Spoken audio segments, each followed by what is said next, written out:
All right. Hello, listeners and viewers and all the people watching. Today is the third episode of Shadows on the Shoreline, and we will be talking about how do you pronounce his name? Altemio Sanchez. Sanchez, yes. We are your hosts. I'm Sayla. And I'm Angelina. And yeah, so let's get into this case of the serial killer. His nickname given to by the press is the Bike Path Killer. Ooh. So here's some background on it. Alright, so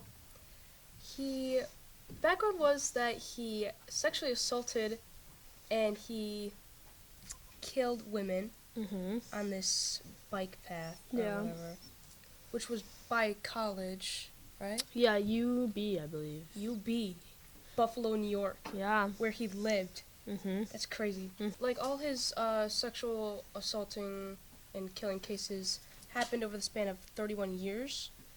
And he started, like, these crimes at 17 when he first got out of high school. Mm-hmm. The age of his victims ranged between 14 and 45. Yeah, and just for a little clarity, he sexually assaulted 11 to 14 women. The exact number is not really clear, but that's the amount, at least, that have reported it.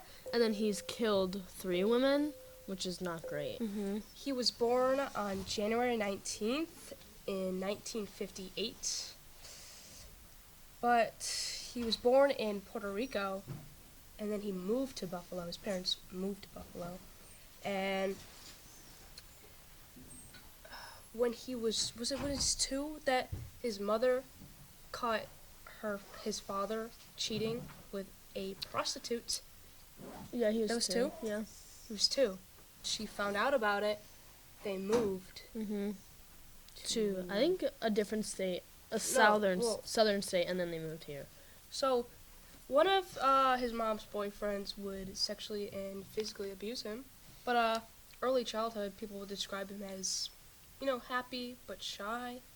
Yeah, but even when he was killing women, people still thought he was, warm-hearted and just this genuine soul. Mm-hmm. Yeah, his early kills were described as brutal and violent. He would use rope or cords to strangle his victims. And yeah, he would attack all his victims in broad daylight in the morning. Yeah, because it was on, like, the bike path. So it was, like, early morning runners or early morning bike people. But how So, do you know, like, people running on the path? Because he'd stalk it out, I would assume.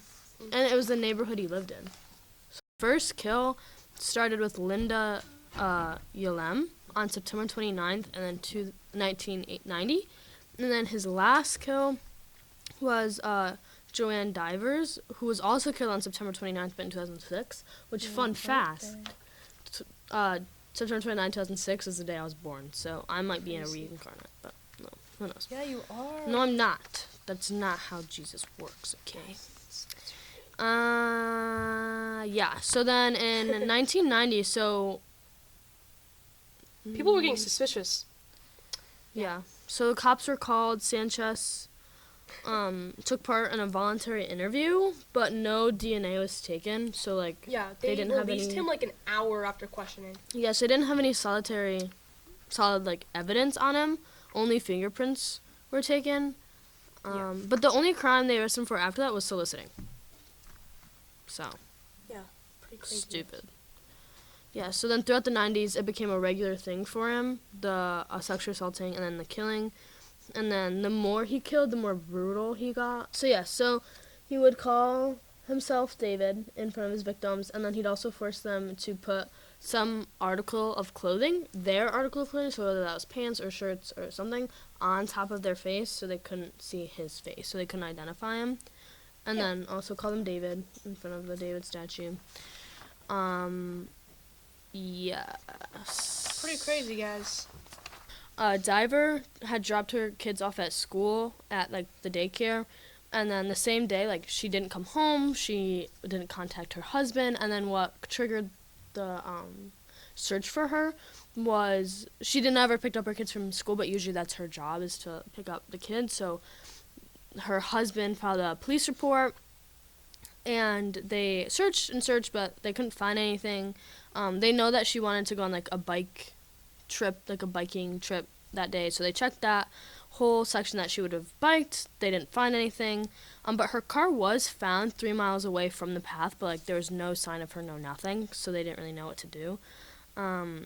So eventually it was called off, the search was called off, police stopped looking, but Steven, her husband, kept looking with, I think, a friend of his or just a volunteer, and they ended up finding her body. Her body was about 70 or 80 feet from the bike path, and then another 20 feet into the brush of like the path, the side. And so then they called the police, and then the police got there, and they found that she had not been sexually assaulted, which was strange for this killer. So we obviously right now know who it is, but the police didn't know. So they just had no, she was just murdered. She had not been sexually assaulted. There's no DNA found on her body, but the double ligature marks on her neck reminded the head detective of Sanchez's case. But yes. So it had reminded him of that case. So it was a little bit on his radar, but not crazy because it had been like a few years after. Like it had been 20 years after.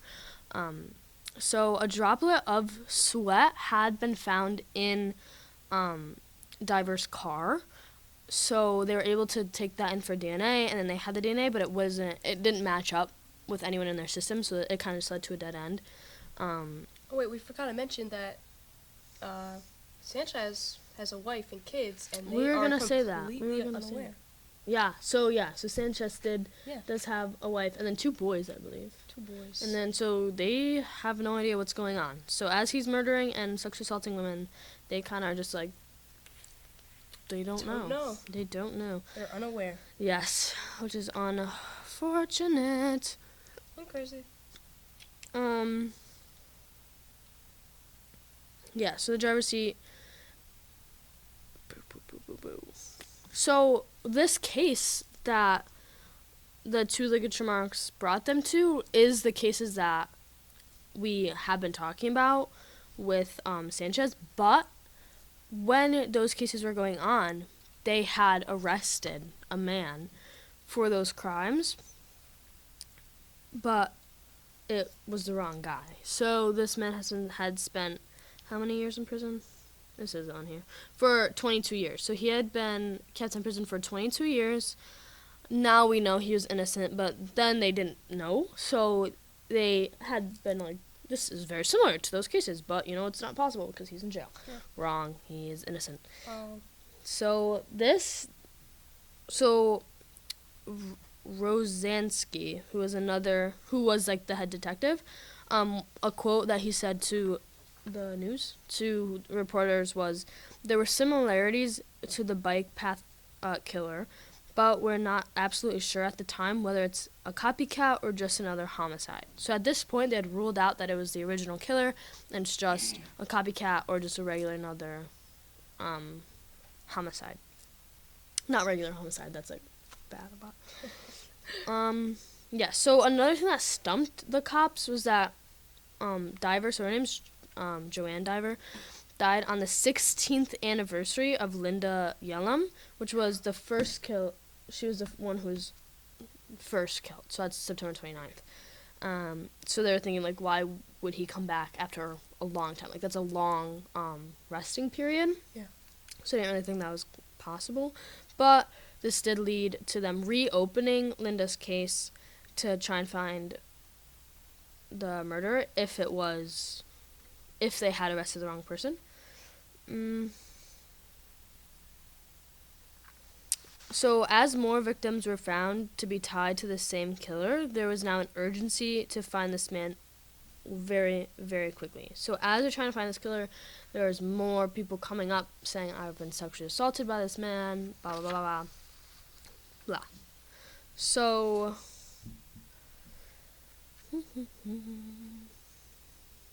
So when Sanchez sexually assaulted a young girl near the replica of the replica of David, the police tied the sexual assault to someone named Albert Capozzi. Mr. Capozzi was the man I was talking about who was wrongfully in prison for 22 years. So they had linked these cases back to him because of the same signatures, the same type of murder, and the same type of sexual assault. So they had linked him back to him. And the reason he was taken into court was because his family told him to plead guilty for an earlier release. Because a lot of time there's plea deals, and they had taken that plea deal. But there wasn't any DNA or any proof that he was guilty or was innocent, so they really didn't have anything to get him out of prison at this time. So this led to them reopening his file, and there was a major clue in that file. A license plate was given to the police by a woman who was sexually assaulted in the car. So she was able to give them a license plate, and they were able to track it down. So after 20 years, they called the car's owner again. And the owner of this car said, "Detective, you're looking for me." So this is in the quoting of the owner of the car, which is Alan Rosansky. He said, "Detective, you're looking for me." I said, in the point of view of Rosansky, "Yes, I am." He said, "Is this about something that happened many years ago?" "Yes." "And I didn't pry." He supplied. He goes, "My nephew, Alan Timo Sanchez, was driving the vehicle." So the owner of this vehicle, Sanchez's uncle, gave him up to the police in that moment. And then they had a list of suspects, and Sanchez was on that list. So they knew in that moment, we have the guy. We got him. We're going to track him down. So Rosowski, who's the head detective again, didn't want to go up to him and ask him for a DNA sample, because then he would have just said no, because you have the right to deny. You can plead the fifth. And that would have had him looking over his shoulder. He would have been suspicious of all the police. They wouldn't have gotten anything off him at that point. So what the police decided to do was to stalk him. So I don't know if they're allowed to do that, but that's what they decided to do. So they followed Sanchez, and Sanchez took his wife on a date. The investigators follow as the couple left the restaurant. They ran inside and they took the DNA samples from the cups and the napkins and the plates and the forks and all the things. And the DNA matched perfectly from Sanchez's to the DNA they found in the car. So in that moment, they knew they got him. So after they took the DNA samples, it matched perfectly, but Sanchez pleaded not guilty as everyone around him began freaking out. His wife didn't have a clue, so everyone around him was like, this guy's a really nice guy, like he would never do something like that. So, and he was able to plead the fifth. So they really couldn't do anything at this point, and it was as if he had been preparing for this moment for years, which he probably was. But once the news began showcasing his face, a survivor named Denise instantly recognized him and came to the police with a testimony and all of the stuff to get him arrested. So after going through all the DNA, Anthony, which was the man who was kept in prison wrongfully for 22 years, was finally released as the DNA matched with Sanchez. August 14th, 2007 was the court date where Sanchez was sentenced to 75 years of prison. He was admitted with at least 15 sexual assaults, but some people believe it is up to 22. So there's a range, and as well, since sexual assault, there are many different factors in it, including women not coming up, because a lot of the time, unfortunately, things are never reported, never followed through. So it could be up to 22, it could be more, but for sure number is, I think, 15? Yeah. Around 15. Yes. So after this happened, New York legislator recently passed a bill known as Anthony's Law, named after Anthony Capozzi. It would help the release of inmates who have been wrongfully convicted and imprisoned. So that is something that beneficially came out of this case. And then finally, Sanchez ended his own life in 2023 in prison. So that is the end of Mr. Sanchez, the what is his name? Bike path. Bike path killer. This concludes our 3rd episode of Shadows on the Shoreline. Please email me or Ange with any stories, true crimes, just things like that you'd like to get a full video on with a bunch of facts and information as you have watched today.